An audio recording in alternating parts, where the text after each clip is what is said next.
Hello and welcome to episode 8 of The Culture Gym with Carly Richards and Gareth Shackleton. Please subscribe to the podcast on Spotify and for updates for when the next show is available. Good morning, Carly. How are you? I'm great, Gareth. Thank you for asking. How are you? I'm very well, thank you. Very well indeed. Good. Yeah. Good to see you on a rainy Friday morning here. It is. It's not so bright, but we've had some good weather recently, so we can't complain. Yeah, that's true. We have. This week's been brilliant, actually. Yeah, fantastic. Weather-wise. So, other than the weather, what's the highlight of your week been? Well, so I mentioned this before we started the call, because the irony. Well, it's lockdown, obviously, still, and my personal highlight this week has been when my mum took my kids for a day and a half. They had a great time, and so did I. I was like, oh my God, this is so freeing to be able to focus on work without having to keep popping through and, are you okay? What you doing? You busy? Do you want to draw a picture for me? And just trying to occupy kids and trying to work. You don't, I think you kind of got into a routine throughout lockdown of trying to do that, or I did anyway. And it became the norm. And until I didn't have to do it, I didn't actually realize just how much of a challenge it was trying to juggle everything. So that was my highlight. I was just able to focus and get stuff done. But actually what's interesting for me is because I'm doing a big research project on exactly that, parents having to juggle homeschooling, looking after children and working from home during lockdown. It's got me even more excited to start that research project than I was, because I just think, wow, there's going to be so much comes from this. There's going to be so much value that people can take away for themselves, and also for organizations to say, like, if people are going to be working from home in the future, what is it that we need? So yeah, that's been my highlight, just to experience a little bit of freedom and focus. What about you? Great to have them back, but it's nice to have the freedom as well. Oh yeah, we've made some wonderful memories in lockdown, and we've done some really nice things as a family when my husband's been off as well. But yeah, I think everyone, even them, we're all ready to get back to school and stuff in a few weeks' time. So, yeah, absolutely. Yeah. Which reminds me, I need to do some school uniform shopping. Get that preparation. As well. It's been so add that to my list. What about you? How's your week been? Well, I guess related in some ways. I've been had a disjointed week in some ways, just preparing to move offices. So moving out of lockdown and take an office on, and so getting things ready, leases to sign and paperwork, and thinking about what I'm going to need when I'm there. So getting that back to school feeling as well. That's really exciting. And it's also interesting for me because I wonder, particularly self-employed people, I wonder if that's the way that people are going to go. You know, we've been shut down in this home working environment for a long time now. Yeah. What if people just actually think, nah, I don't want to do this anymore. I want to break free. I want to have my own space. You know, so if that's how you're feeling, I'm wondering if more people are perhaps feeling interesting, like isn't that. it? Because all of the news and speculation is that the opposite is going to happen. That people are going to be less likely to take offices. Businesses are downsizing their office space as they realise that home working is more, or can work for them and can work for their employees. So they're contemplating reducing office sizes as they have more people working from home and working remotely. Yeah. So I thought I was bucking the trend and being quite pioneering about that. I felt really good about swimming in the opposite direction. But maybe you're right. Maybe more people will feel as though it's time to take an office, and particularly self-employed people, and be in the middle of things again. Yeah. Yeah, and just knowing from my own experience this week, I think having that focus, that freedom of, and I can imagine that would have even increased tenfold if I was outside, like going to an office, going to work, rather than just coming into my home office and shutting the door. Yeah. And hearing the washing machine finish and, thinking, no, I must sort that. Yeah. All of these home things that kind of intrude as well, the blend between everything. Oh, there's another topic for discussion. Well, that's right. Yeah. So it'd be really good to hear from listeners. Leave some comments on Anchor.fm or Spotify about their experiences around this and what they're thinking of. If they're thinking of changing, moving offices, moving into a home office, or moving out into office space for the first time, maybe. Really good. Yeah, that would be really interesting to hear their views on it. How are they feeling after lockdown? Yeah. Well, are we still calling it lockdown? I think so. I don't know. Are we still in lockdown? Or I guess we're in a kind of open prison at the moment, aren't we? Yeah, we're in that sort of that period of time where we're getting back to normal, but still not. Maybe normal's never going to be normal again. Maybe it's going to be. I think we're on parole is the way to look at it. Maybe we need to call it the parole period. Oh, that's actually a really good. It's a good description, but it's also a little bit miserable. We're on parole. Oh, great. Especially when it's so grey outside today. Yeah. It's kind of apt though, isn't it? Because some towns and cities are being locked down again, and partially or temporarily, and that could happen in other places, and it's well, it will happen in other places, most likely. So anyway, we digress. Shall we move on to this week's topic, which is a good one? Yeah, absolutely. Why didn't you introduce that? Okay, well, this week we're going to talk about emotional intelligence in the workplace. We're going to cover a little bit of leadership, why we should be thinking about becoming emotionally intelligent, why it should be a focus in the workplace. So it's a good one.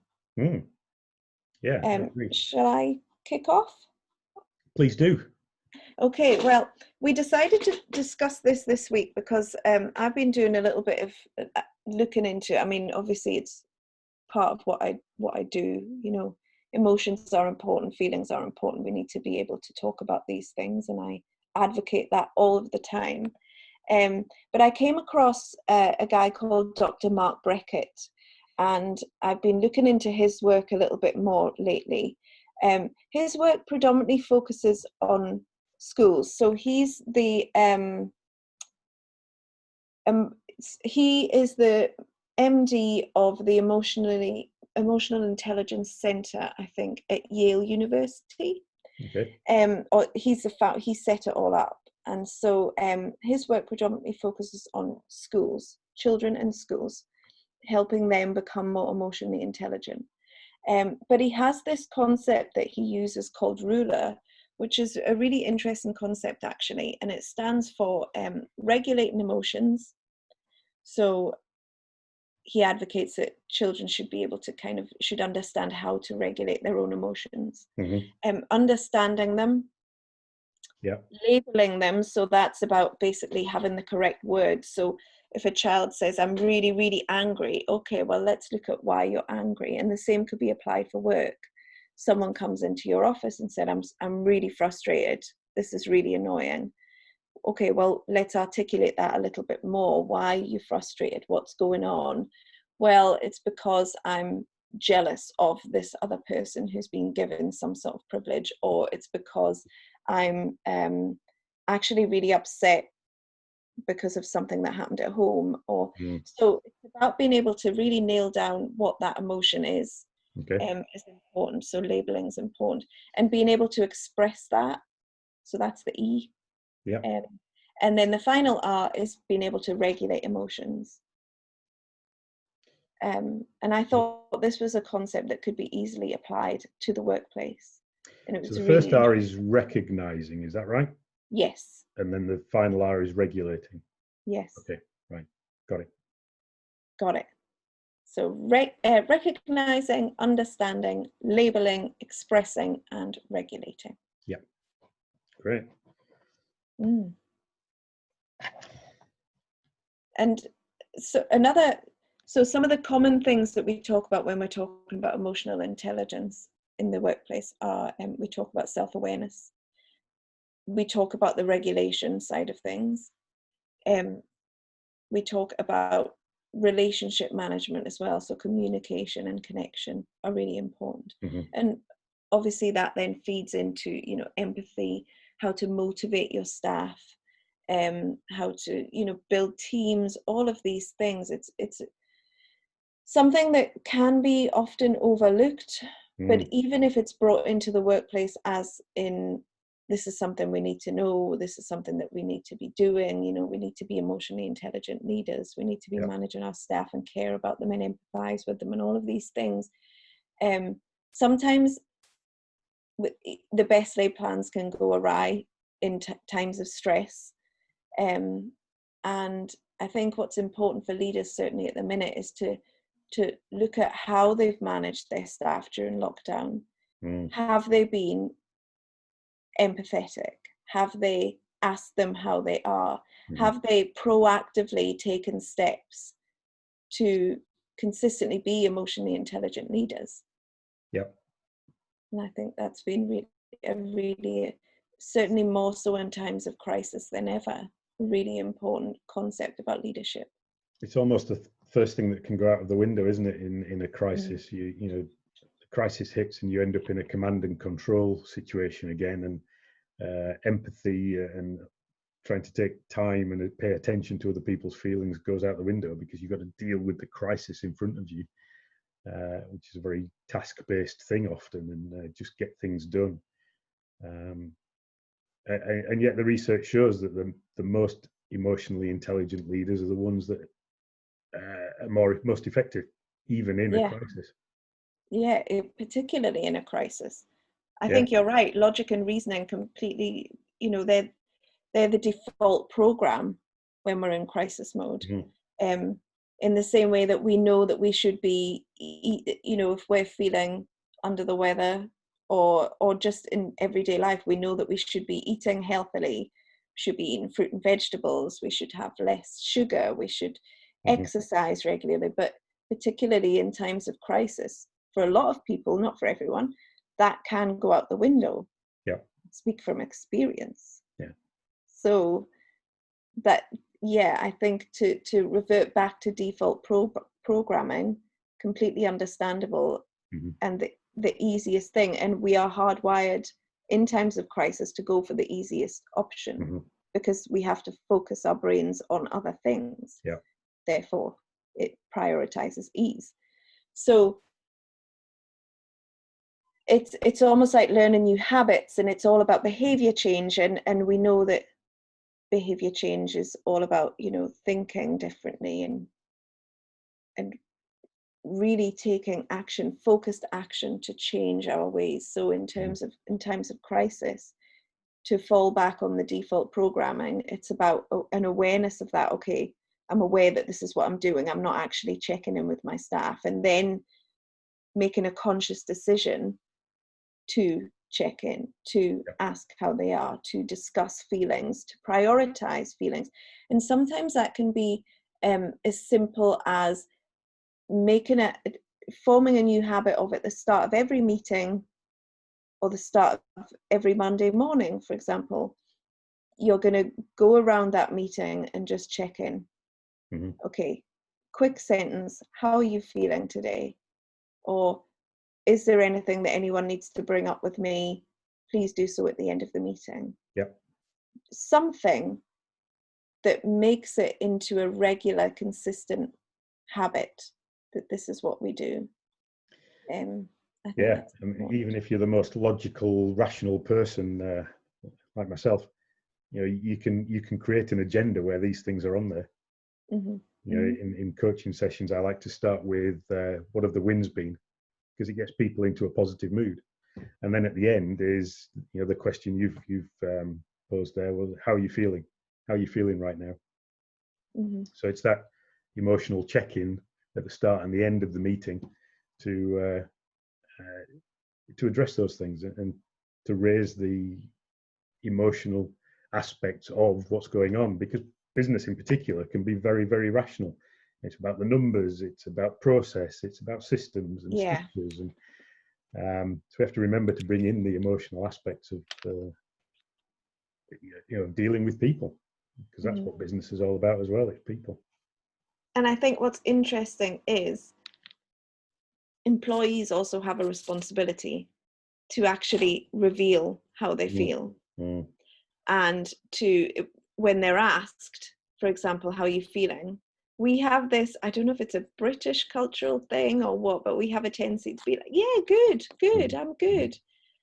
But are you though? Because quite often we're not actually very good. Maybe we've got a lot of pressure. Maybe we were late for something and we're a bit frustrated with that. Or maybe, this, I mean, hopefully more often than not we are good, but there are times where we're not, and we should feel comfortable enough to be able to say exactly how we feel. So then that comes back to creating this safe space for people as part of our culture. It needs to be part of our organizational culture to create this safe space for people to reveal how they feel without judgment, without concerns as to how that's going to affect their management's opinion of them. It needs to become the norm. It needs to be common practice. And so that then goes back to the responsibility of the leadership team to create that sort of culture. And it might take a while for that adjustment. It might take a while if it's not something that's part of your consistent behavior at work. It might take a while for that to then become the norms, and for it to feel okay and safe, and for people to feel comfortable to reveal how they are. But it's all about consistently carrying on with that emotionally intelligent leadership format and style, because then people will feel comfortable to reveal, and then you'll start to notice the improvements because they feel safe, they feel like they're cared for, and then you get all of those benefits of that. Yeah. Okay. So we've talked about creating new habits around emotional intelligence, and particularly bringing in habits that allow you to raise awareness of emotions in the workplace. But can a leader actually become and develop their emotional intelligence? Can they become more emotionally intelligent?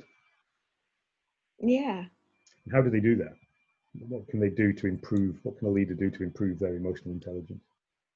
Well, I think they start with themselves. You always start with yourself. It's always, so apply the ruler concept, for example, to yourself. It's about self-awareness. It's about knowing who you are, what your strengths are. I think this is something not just for leaders, this is something for all of us. Everybody. Everybody needs to be emotionally intelligent. I talk a lot about psychological intelligence as well, because I think that's part of it. So yes, we need to be able to talk about emotions, and we need to be able to understand and check in with ourselves on a regular basis. How do I feel today? What do I need today? Have I woken up tired for some reason? Has that affected my mood? Where's my performance at today? What is it that I need to manage and juggle? And let's look at my list. Is that doable, or am I only going to be able to achieve 50% of that because of how I feel? And then therefore, is that remaining 50% going to make me feel rubbish? It's about checking in with yourself and being aware of how you feel.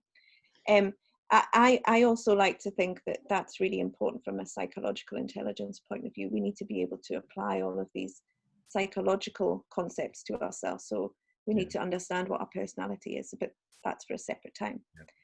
It's a really important habit, isn't it, to take that time to reflect. Absolutely. At the start of the day, how am I feeling about today, and what I've got on my list, and all of those things. And then at the end of the day, so how did today go? How was I? What were the roller coaster of my emotions during the day? How was I regulating them, and how did I react to this and that situation? So it's a really difficult thing to do in many ways for many people in many situations. to take that time, because everybody's busy. So to take that time to reflect and keep a journal can be a real challenge. But I was just going to say the journaling thing. Yeah, I do it. I think it's so worthwhile because it's almost like you can be your own therapist. The things that come out in a journal that you wouldn't, perhaps before you would journal, you would never anticipate, to be able to think, oh, I see how that's happened. I can connect the dots, or, or even just look back and be able to say, well, actually last month I was really feeling really low, or I was unproductive, or what was going on for me that, oh, I see why that was now, and now I'm feeling great. Or the opposite, in fact.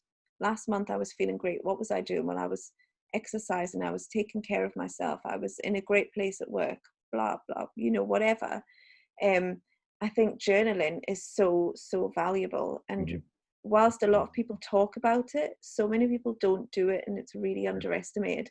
I think if I would recommend anything, is to journal for a month, and if it's not for you, fine, but I would anticipate a lot more people would benefit from it than not. Yeah, absolutely. And I think the key there to starting is not putting pressure on yourself to have any particular structure or format or types of things that you're going to put in there. Just write, and even if it's only one sentence, at least you've done something that day and you've reflected. Yeah, don't use it as another tool to beat yourself up. That's the worst. Yeah, exactly. No, I would what I do is I set a timer. So I'll sometimes set a timer, sometimes just check the clock and say, right, 5 or 10 minutes, how much time do I have today? Sometimes it's the morning, sometimes it's night. There's no real pattern for me.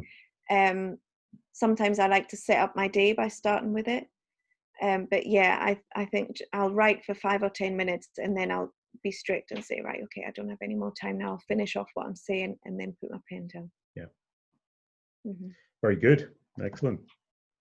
Yeah. To build that emotional intelligence and a good habit all around, really.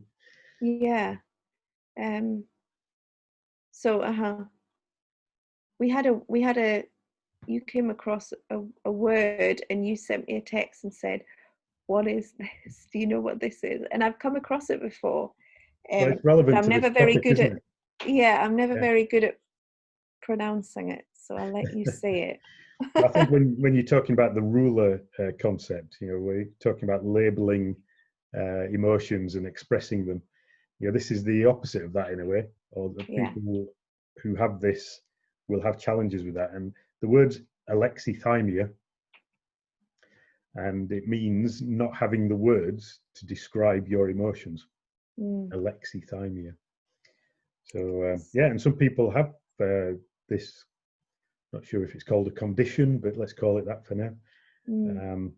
It's associated with other conditions. Autism, for example. People with autism particularly have difficulty putting their feelings and emotions into words. But it can affect, normally functioning people too. Yeah, exactly. And if you resonate with this and you think, actually, I don't have the words, perhaps this is me. It doesn't just because we don't have the words. I know that was part of the ruler concept, but just because we have the words or the means to express how we feel, it doesn't mean that we lack emotional intelligence. It just means that we struggle to express it, how we feel verbally. And with a bit of understanding and thought, you can actually start to connect the dots, as it were. It's like I guess a blind person doesn't know what red and green look like, and what the difference is, but they can know that apples are green, for example, although they can also be red, so maybe that's a bad example. Yeah. Grass is green.